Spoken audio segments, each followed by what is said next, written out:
Sonnet most important topic है।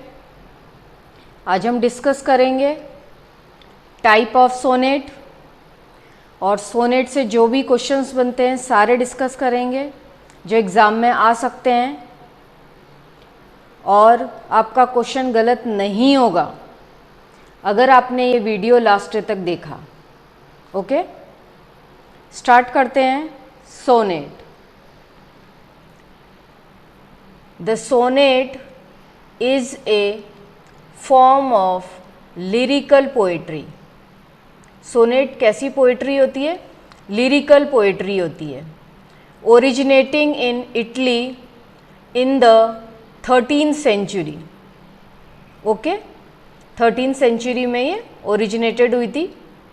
Okay, next important चीज़ है कि जो सोनेट है, sonnet is derived from the Italian word sonetto. Most important है, एग्ज़ाम में आया हुआ है, सोनेटो से बना है सोनेट।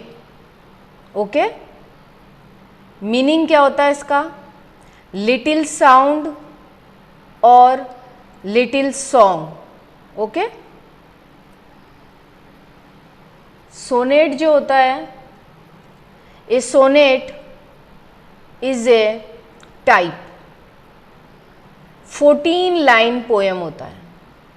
ये एग्ज़ाम में पूछा हुआ है कि सोनेट जो होती है कितनी लाइन की पोएम होती है?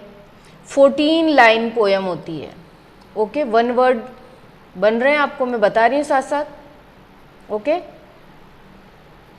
Traditionally the 14 lines of a sonnet consist of, किसको मिलाकर बनती हैं 14 लाइन्स, ये डिस्कस करेंगे हम।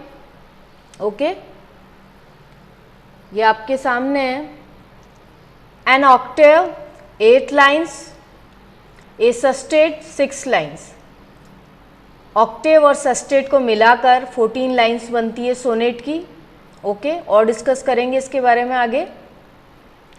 सोनेट जो होता है generally use a meter of iambic pentameter, okay, and follows a set of rhyme scheme. इसकी क्या होती है? सोनेट की एक राइम स्कीम होती है। डिफरेंट टाइप्स ऑफ सोनेट होते हैं। ओके, उनकी अलग अलग राइम स्कीम होती है, डिस्कस करेंगे हम आगे। और कौन कौन से सोनेट होते हैं सारी चीज़ें देखेंगे। ओके, फर्स्ट है आपके सामने, हम डिस्कस करेंगे नंबर 1 टाइप, और नंबर 1 सोनेट भी बोल सकते हैं आप। द इटालियन और पेट्रार्चन सोनेट, मिल्टनिक सोनेट, ये सभी एक ही सोनेट के नाम हैं। Okay, the Italian sonnet, Petrarchan sonnet, Miltonic sonnet. Okay, next important चीज़ आपको ये ध्यान रखनी है कि जो पेट्रार्चन सोनेट होता है उसी में ही ऑक्टेव और सस्टेट होते हैं। फर्स्ट थिंग तो आपको ये ध्यान रखना है। और ऑक्टेव 8 लाइन्स का होता है और सस्टेट 6 लाइन्स का होता है। ओके, ये ध्यान रखना है। और इसकी राइमिंग स्कीम जो है बहुत ही ईजी होती है, आप लर्न कर सकते हैं। A B B A B B A, 8 lines हो गए। ये ऑक्टेव है। नीचे वाली जो है सस्टेट है, 6 lines, C D C. Okay, आपको और अच्छे से समझ में आ जाए इसके लिए मैंने एक ये आपके लिए 14 लाइन्स बनाई है नीचे, और इसमें हम समझेंगे पूरा सोनेट। ओके, ये मैंने 14 लाइन्स दिख रही है आपको। ओके, अब हम जो ऊपर की जो 8 लाइन्स है, ये यहाँ से यहाँ तक काउंट कर लेंगे। 1 2 3 4 5 6 7 8। ऊपर की जो 8 लाइन्स है ये क्या है? ऑक्टेव। ये क्या हो गई आपकी? ऑक्टेव हो गई। ये वाली 8 लाइन्स ऑक्टेव। ओके, और नीचे की जो 6 लाइन है ये आपकी हो गई सस्टेट। ऊपर की 8 लाइन ऑक्टेव है, और नीचे की 6 लाइन जो हो गई आपकी क्या होगी, सस्टेट हो गई, ये वाली नीचे की। ये समझ में आ गया। इसमें क्या होता है कि जो ऊपर की जो 8 लाइन्स होती है ये, इसमें पोएट एक प्रॉब्लम बताता है। क्या बताता है, एक प्रॉब्लम बताता है ऊपर की लाइन्स में। ओके, हम यहाँ पे लिख सकते हैं प्रॉब्लम बताता है।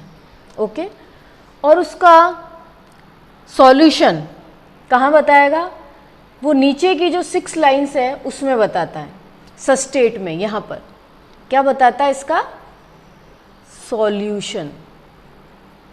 ओके, ये ध्यान रखना है आपको। या फिर आप ये कह सकते हैं कि जो पोएट होता है, ऊपर की जो 8 लाइन्स होती है ऑक्टेव, उसमें क्वेश्चन पूछता है। ओके, और नीचे की जो 6 लाइन होती है सस्टेड, उसमें उसका क्या देता है, आंसर देता है। ऐसे भी समझ सकते हैं।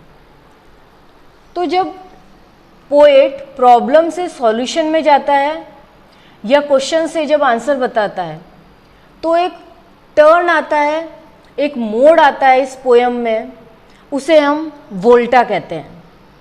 ओके, और वो किस लाइन में आता है, ये एग्जाम में पूछा जाता है।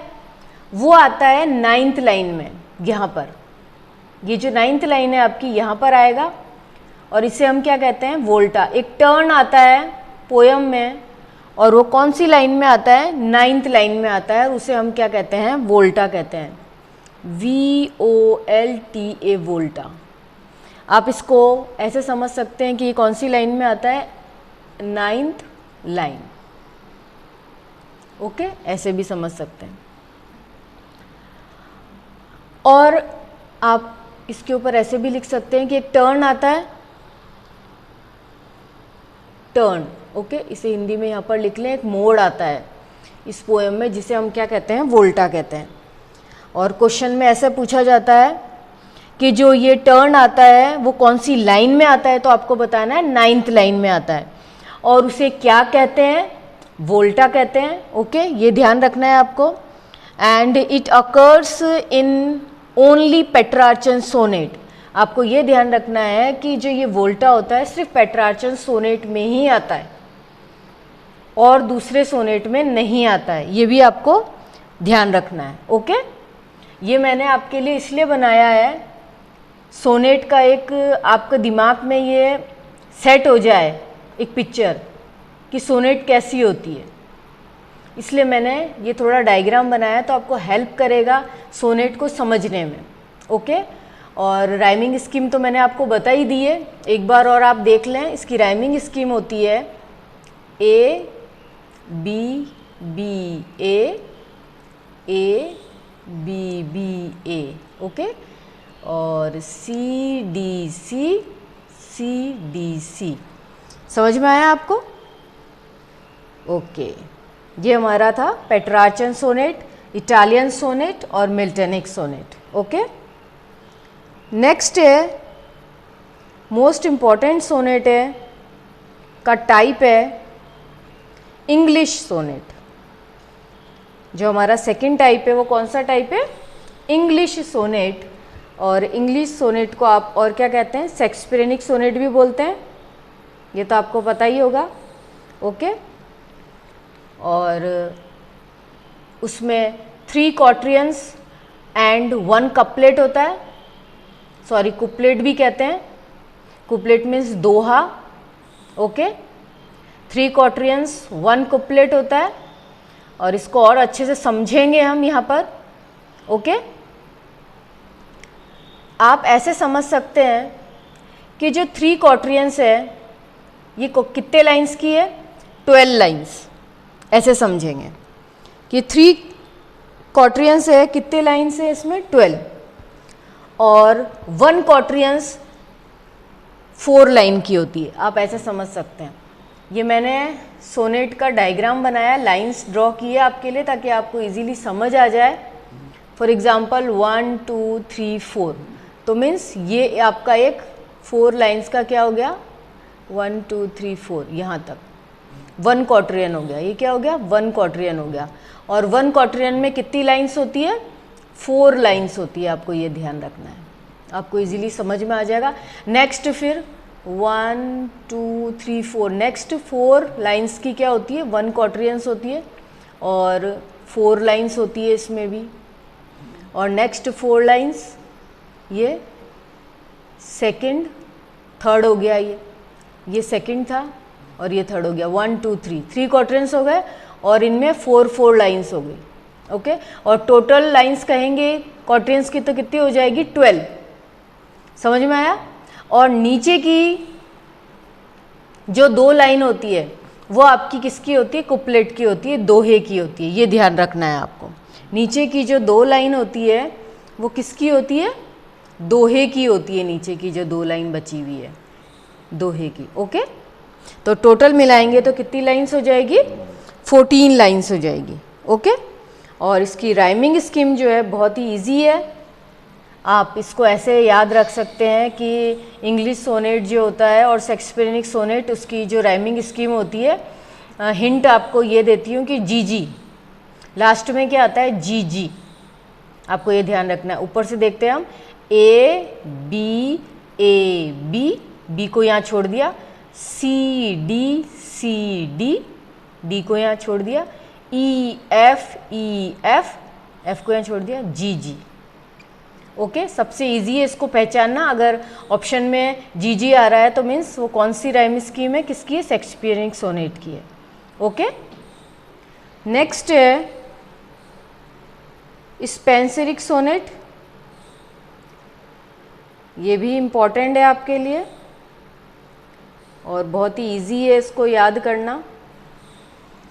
Spencer sonnet named after Edmund Spenser. Edmund Spenser ने इन्वेंट किया था स्पेंसर सोनेट। ओके, ये ध्यान रखना है। इसमें भी 3 क्वाड्रियंस एंड 1 कुपलेट होता है।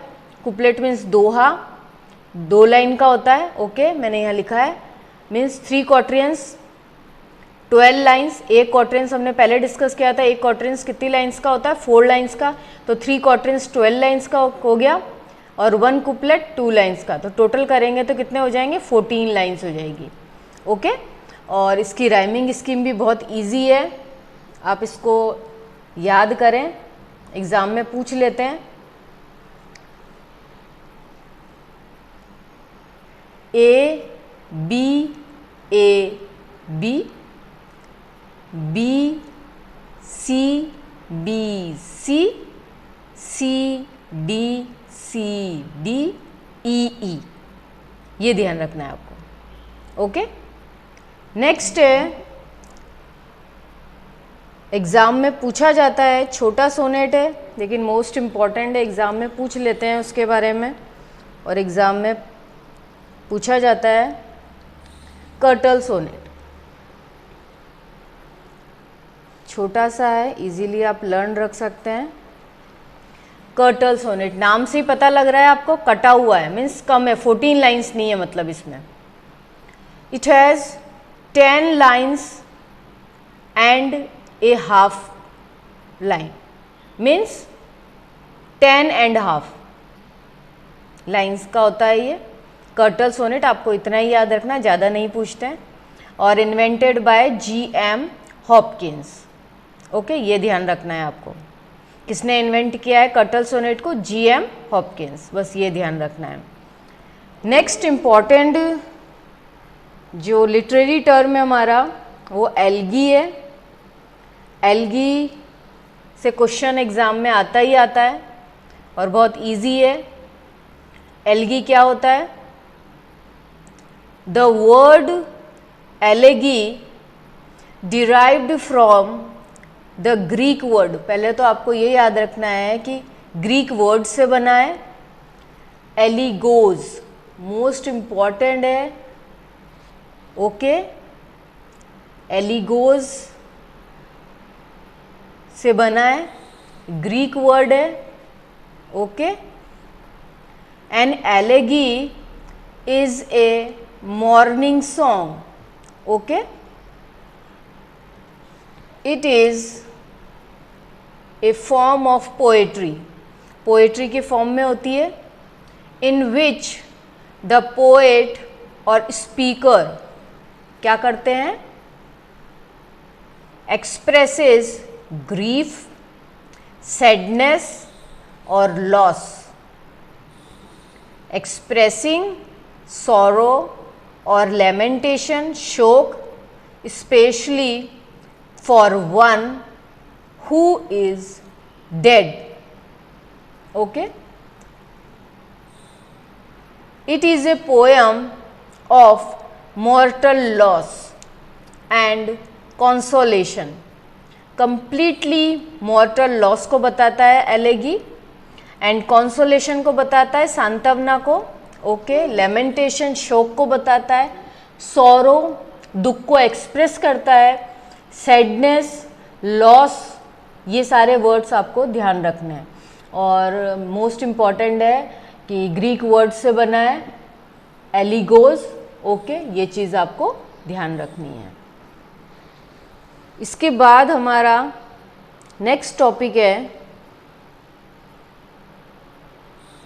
Literary term short story.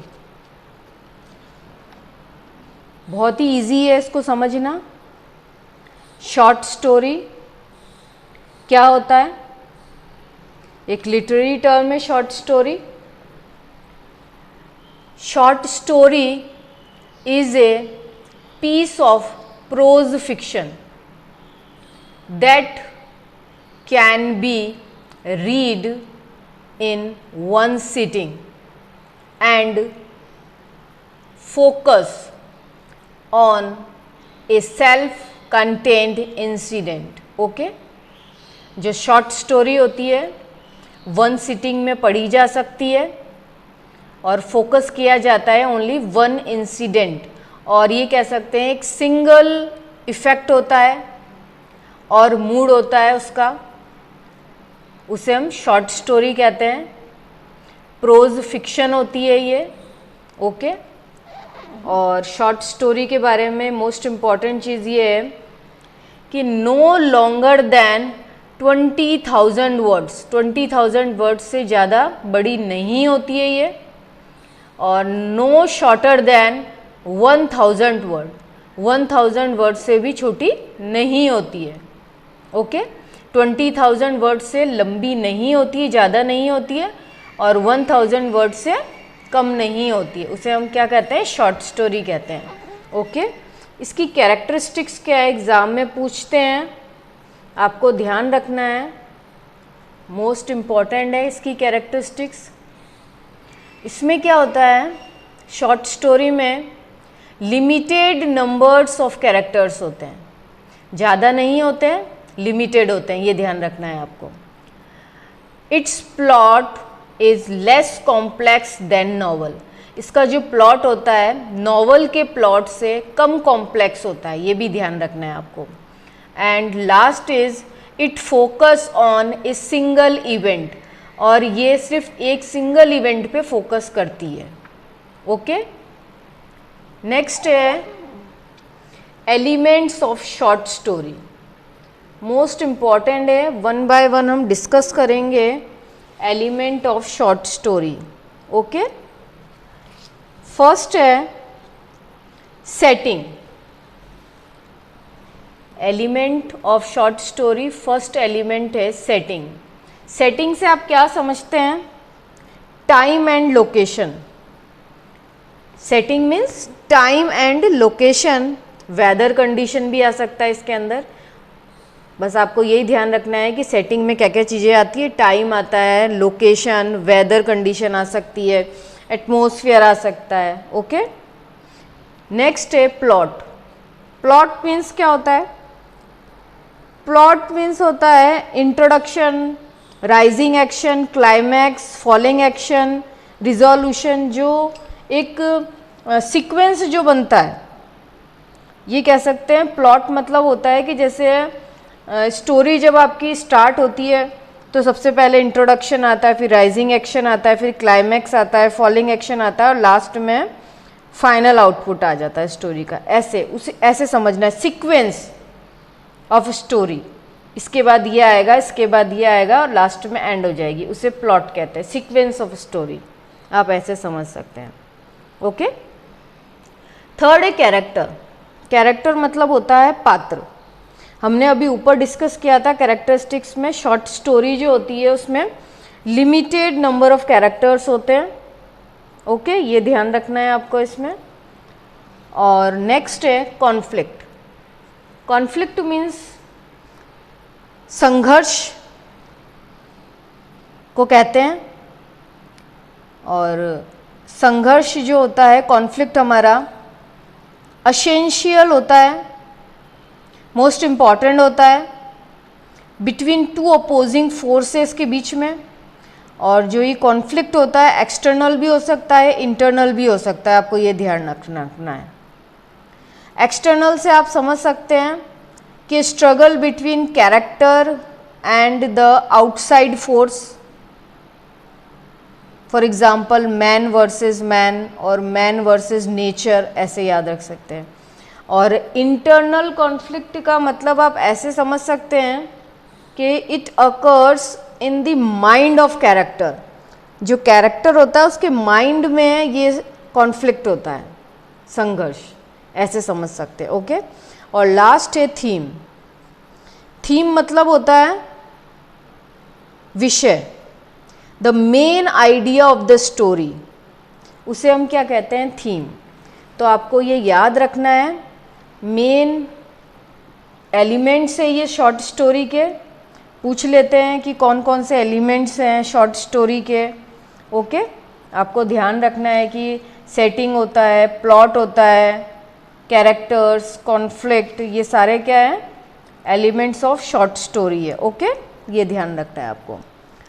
और हमारा नेक्स्ट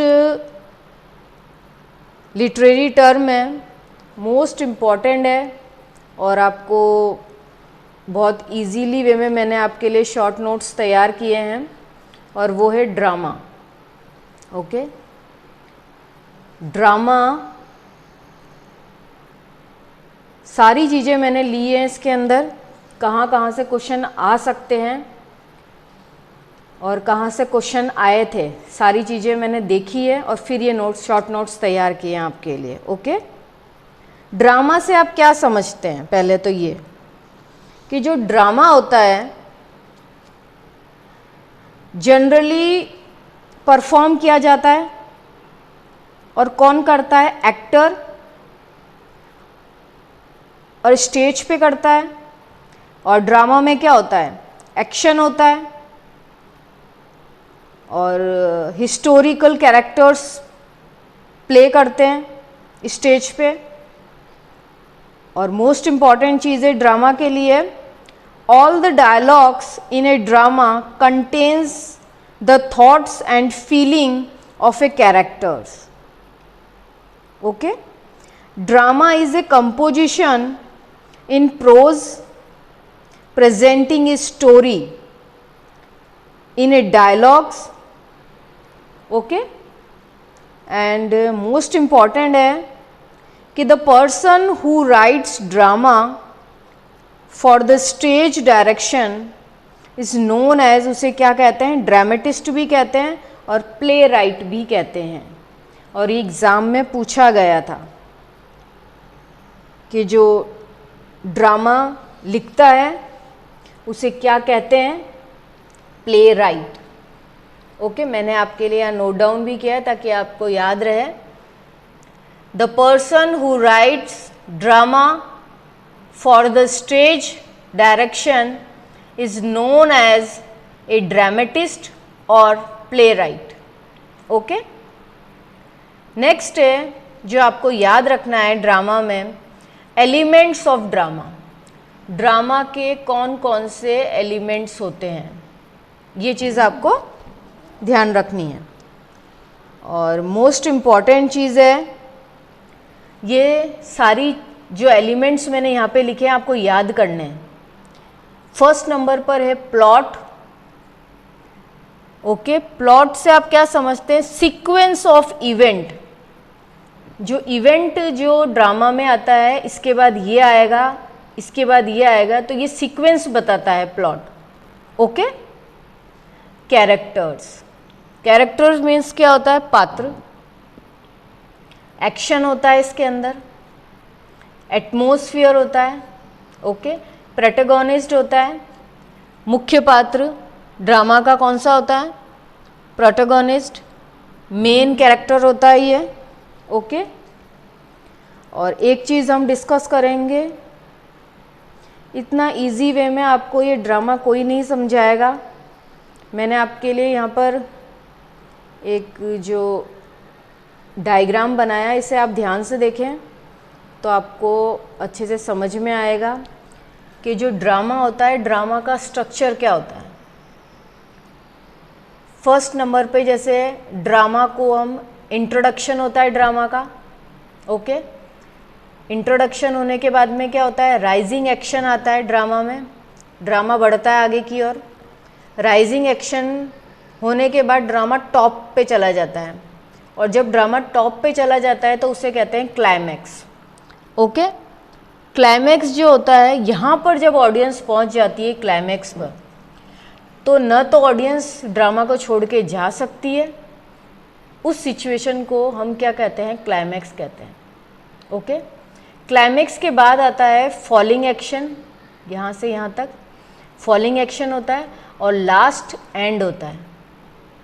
तो ये 5 इम्पॉर्टेंट चीज़ें आपको ध्यान रखनी है। एक ड्रामा का स्ट्रक्चर माइंड में रखना है कि ड्रामा कैसे प्रेजेंट किया जाता है।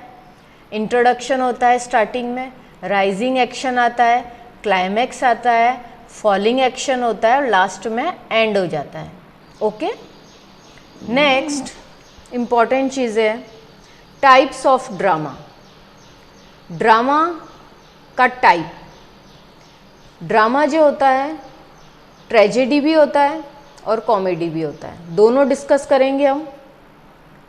ट्रेजेडी ड्रामा जो होता है उसमें अनहैप्पी एंडिंग होती है, ये आपको ध्यान रखना है। और जो कॉमेडी ड्रामा जो होता है उसमें क्या होता है, नाम से पता चल रहा है कॉमेडी हो रही है तो मीन्स हैप्पी एंडिंग होगी, ओके। ये आपको ध्यान रखना है कि ट्रेजेडी अगर है तो अनहैप्पी एंडिंग होगी, और कॉमेडी है तो हैप्पी एंडिंग होगी, ओके। नेक्स्ट हम डिस्कस करेंगे एलिमेंट्स ऑफ ट्रेजेडी, कि ट्रेजेडी के एलिमेंट्स क्या क्या होते हैं। एग्ज़ाम में पूछते हैं एलिमेंट्स ऑफ ट्रेजेडी, ओके। हम डिस्कस करेंगे एलिमेंट्स ऑफ ट्रेजेडी, ओके। ध्यान से सुनना है आपको, okay. Yes, element of tragedy, yes. Tragic hero होता है, उसमें ड्रामा होगा तो हीरो तो होगा, okay. Tragic hero, element of tragedy, tragic hero, protagonist होता है वो, ओके। नेक्स्ट एलिमेंट है ट्रेजिक फ्लॉ होता है उसमें, जिसे हम पर्सनल एरर भी कह सकते हैं, ओके। फ्लॉ मीन्स दोष आ जाता है, जो हमारा हीरो होता है उसमें क्या आ जाता है, एक दोष आ जाता है, पर्सनल एरर आ जाता है, जिसे हम कहते हैं हमाशा,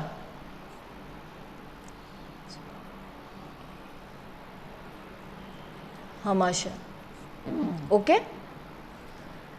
उसकी वजह से जो हमारा हीरो है वो क्या करता है, फॉल्स स्टेप ले लेता है, मीन्स गलत कदम उठा लेता है, ओके।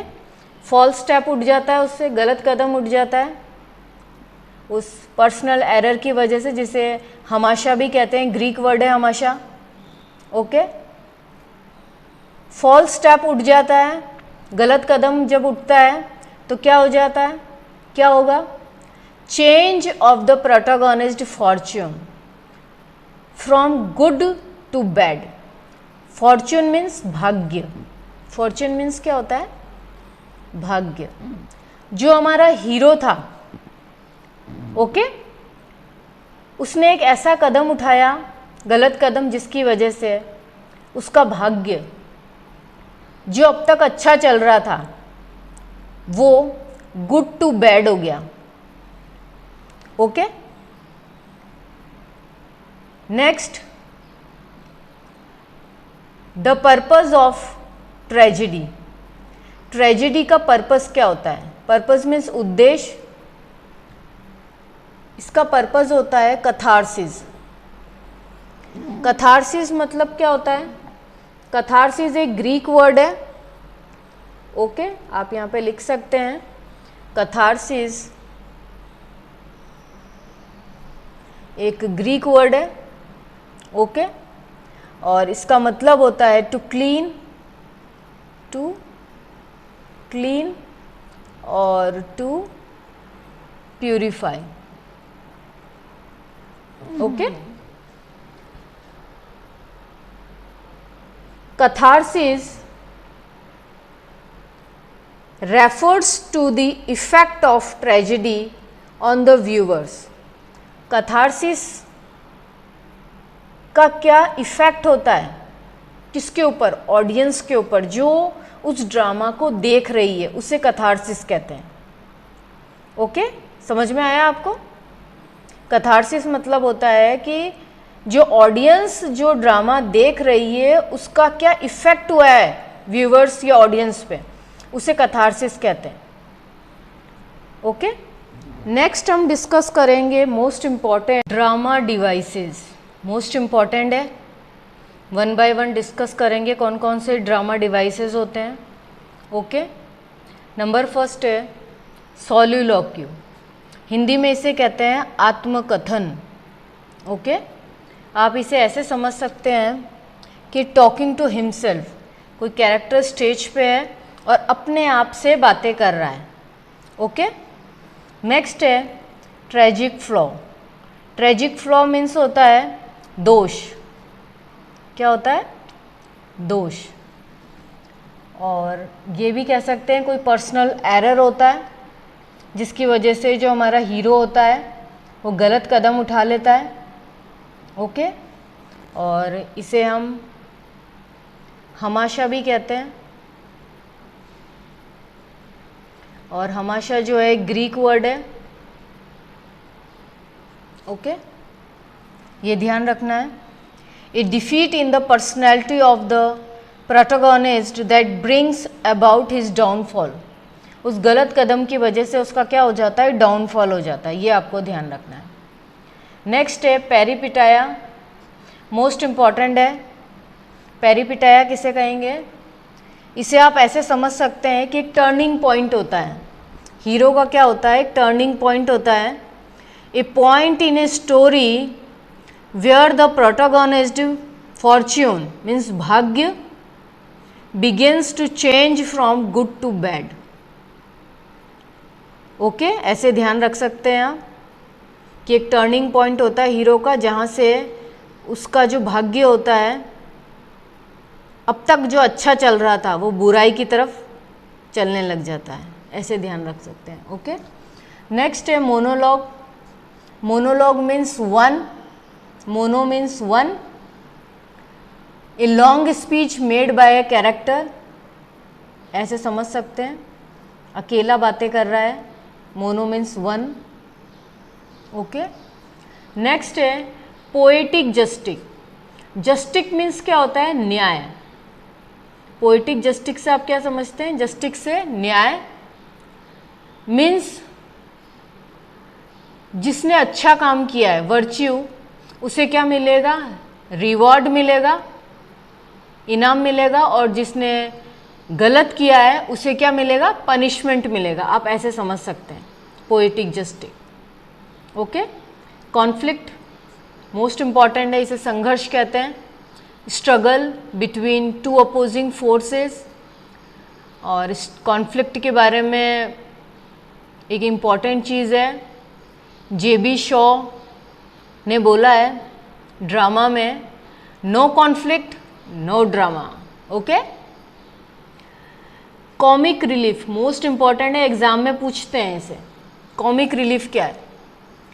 कॉमिक रिलीफ मीन्स एक कॉमिक एपिसोड, आप ऐसे याद रख सकते हैं कि जो ऑडियंस होती है बैठे बैठे क्या हो जाती है? बोर हो जाती है। बोर नहीं कह सकते, मीन्स सीरियस एपिसोड भी होते हैं उसके अंदर, तो थोड़ा सा बीच में क्या है, उस सीरियस के बीच में एक कॉमिक एपिसोड डाल देते हैं एंटरटेनमेंट के लिए, इंटरप्ट करने के लिए ट्रेजेडी में, उसे ही कॉमिक रिलीफ कहते हैं। ओके, ड्रामेटिक आयरनी से आप क्या समझते हैं? ड्रामेटिक आयरनी से आपको ऐसे समझ सकते हैं कि जो ड्रामेटिक मीन्स जो ऑडियंस होती है, the audience have more knowledge, उन्हें ज़्यादा पता होता है द फैक्ट ऑफ कैरेक्टर्स, जो कैरेक्टर्स की जो बातें होती हैं उन्हें ज़्यादा पता है कि आगे क्या होने वाला है, क्या होने वाला है।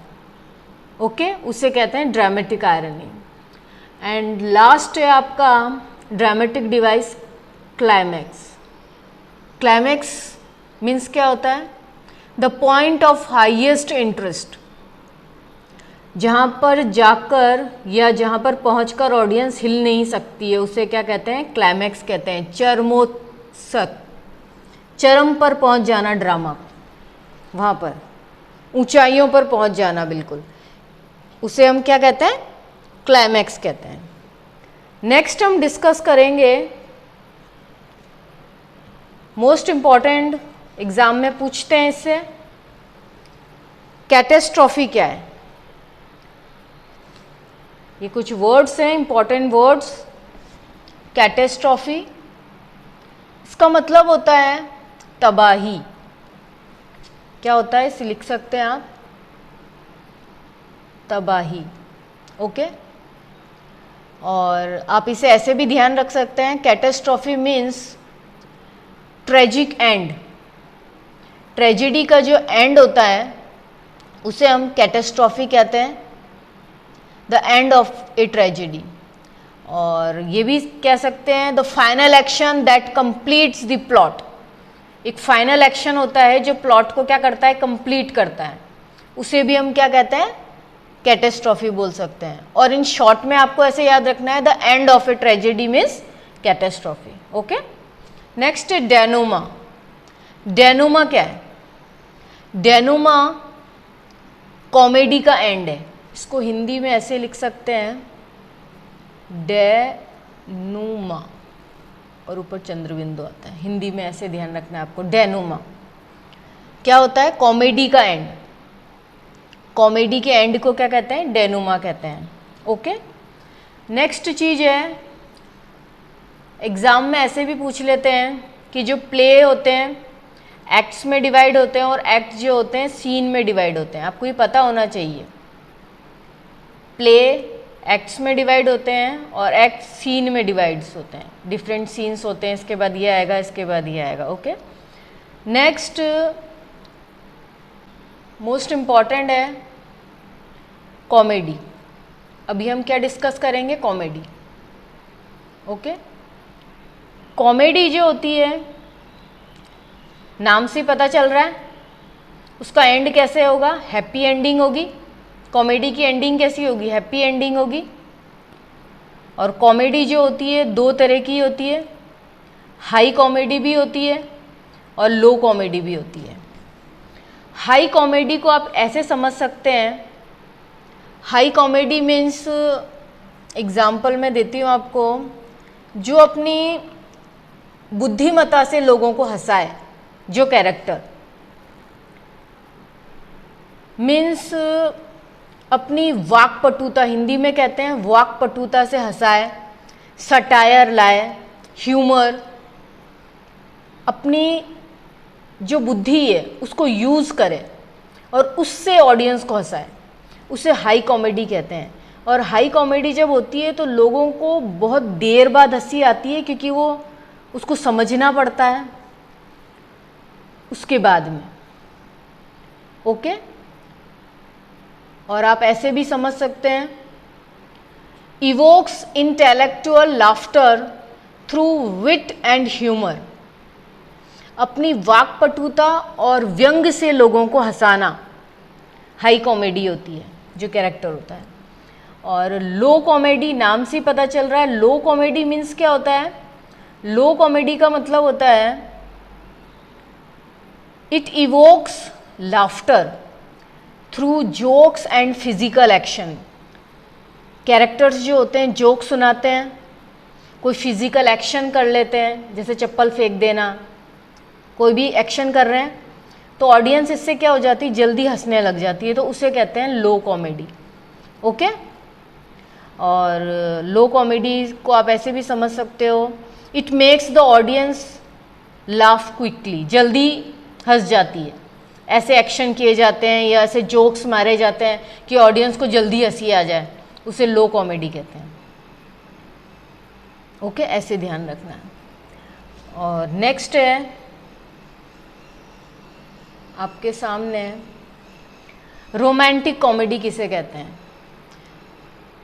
रोमांटिक कॉमेडी से आप समझ सकते हैं कि ये लाइट हार्टेड कॉमेडी होती है, इन्वॉल्विंग द यंग लवर्स। एक यंग लवर्स है, उनकी स्टोरी बताई जाती है ड्रामा में, उसे रोमांटिक कॉमेडी कहते हैं। इजी है।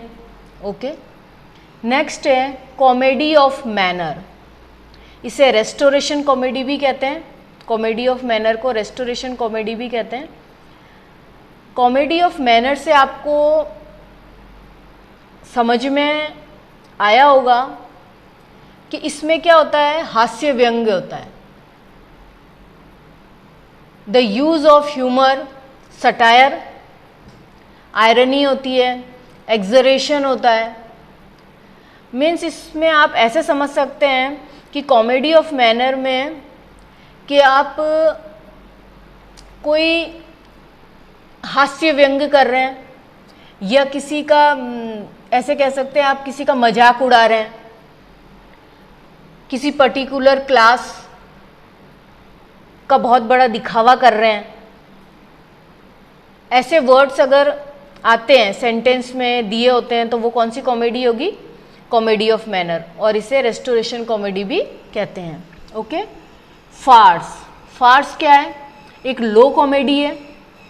अभी हमने समझा लो कॉमेडी क्या होती है, it makes the audience laugh quickly, audience जल्दी हंस जाती है, उसे ही फार्स कहते हैं। लो कॉमेडी होती है जोक सुनाकर, कोई फिजिकल एक्शन। ओके, ऐसे, और ऐसे भी कह सकते हैं जिसमें हम बड़ा चढ़ाकर कहते हैं। ओके, ऐसे समझ सकते हैं आप। और नेक्स्ट है हमारा comedy of manners. Comedy of manners means, इसको आप ऐसे समझेंगे कि कोई कैरेक्टर है स्टेज पे है, ओके, अब उसे ऑडियंस को हंसाना है तो वो कैसे हंसाएगा। ऑडियंस को हंसाने के लिए उसने क्या करा, डर का सहारा लिया, फियर बताया, डेंजर बताया और लोगों को हंसाने की कोशिश कर रहा है। मतलब ऐसे एक्टिंग कर रहा है कि जैसे उसे डर लग रहा हो। ओके, उसे ही क्या कहेंगे, कॉमेडी ऑफ मेंस कहेंगे। Fear and danger become the source of comedy, आप ऐसे याद रख सकते हैं। ओके, नेक्स्ट है ट्रेजी कॉमेडी। ट्रेजी कॉमेडी से आप क्या समझे, जैसे मैंने आपको स्ट्रक्चर बताया था ड्रामा का, तो वो कैसे था, पहले इंट्रोडक्शन होता है, राइजिंग एक्शन होता है, क्लाइमैक्स जाता है, फॉलिंग एक्शन होता है, लास्ट में एंड होता है। तो इसमें आप ऐसे समझ सकते हैं कि इंट्रोडक्शन है, स्टार्ट हुआ है ड्रामा, ट्रेजेडी, राइजिंग एक्शन जो है वो ट्रेजेडी है स्टार्टिंग में, क्लाइमैक्स तक पहुंच गया, और जो फॉलिंग एक्शन है ये वाला फॉलिंग एक्शन वो क्या है, कॉमेडी, और लास्ट में एंड हो रहा है। ओके, ऐसे समझ सकते हैं। A play that combines the element of both tragedy and comedy. और इसमें ऐसे भी पूछा जा सकता है कि ट्रेजी कॉमेडी का एंड क्या होगा। ओके, तो आपको ध्यान रखना है कि कॉमेडी जो है फॉलिंग एक्शन हो रहा है तो एंड भी कॉमेडी वाला ही होगा, डेनुमा। कॉमेडी का एंड क्या होता है, डेनुमा, तो इसका एंड भी क्या होगा, डेनुमा होगा, ट्रेजी कॉमेडी का। ऐसे समझना है आपको। ओके, नेक्स्ट है मेलोड्रामा, मोस्ट इम्पॉर्टेंट है। मेलोड्रामा क्या होता है, मेलोड्रामा मीन्स आप इसको ऐसे समझ सकते हैं, which is neither tragedy nor comedy, जो न तो ट्रेजेडी है न कॉमेडी है। एंड इसमें क्या होता है, सेंसेशनल प्लॉट होता है, इमोशन होते हैं, ऐसे समझेंगे। A play with sensational plot and emotion, उसे क्या कहते हैं, मेलोड्रामा कहते हैं। और ना तो ये ट्रेजेडी होता है ना कॉमेडी होता है। Okay, thank you.